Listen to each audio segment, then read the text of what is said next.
করলা দেখলে যারা মুখ ভেচকি দেয়, আজকের রেসিপিটা শুধু তাদের জন্য। ছোট থেকে বড়, ছোড়া থেকে ছুরি, বুড়া থেকে বুড়ি। আজকের রেসিপিটা শুধুই তাদের জন্য। এই যে দেখতেই পাচ্ছ বন্ধুরা, আমি আজকে কিন্তু করল্লা পুয়াতি রান্না করেছি। নিশ্চয়ই নামটা ইউনিক, ইউনিক বলে খেতেও কিন্তু ইউনিক। তার জন্য এই যে এখানে আমি ৪ টা করল্লা নিয়ে নিয়েছি। রেসিপিটা তোমাদেরকে দেখাই। আর করলাগুলো মাঝখান দিয়ে আমি কিন্তু কেটে নিয়েছি। দিয়ে ভিতরে যে তোমার বিচিগুলো আছে ওগুলা সব সুন্দরভাবে পরিষ্কার করে নিতে হবে। তারপরে কড়াইয়ে বেশ কিছুটা পেঁয়াজ দিয়ে দিতে হবে।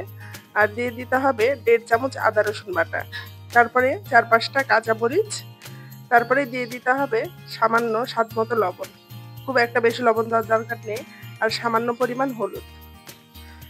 আর দিয়ে দিব ১ চামচ মতো মরিচ গুঁড়ো। আর সামান্য পরিমাণ তেল দিয়ে এখন ভালোভাবে হাতের সাহায্যে ম্যারিনেট করে নেব সব মসলাগুলো।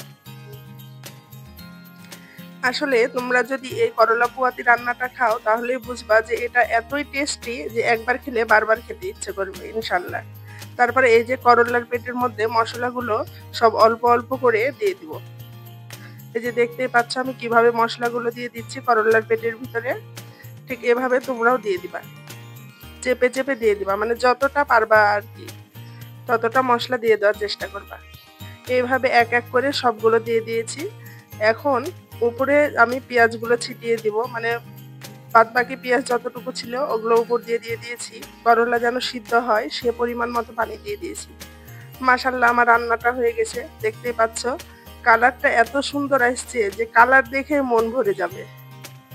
এই যে দেখো, আমার পরিবারের সবার এই খাবারটা এত পছন্দ, যেদিন আমি এই তরকারি রান্না করি সেদিন আমাকে একটু ভাত বেশি রান্না করা লাগে।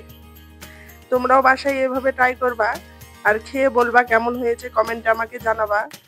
আর যারা ফেসবুক থেকে দেখবা তারা অবশ্যই আমাকে ফলো করে দিবা। তো আজকে এ পর্যন্তই বন্ধুরা। আল্লাহ হাফেজ।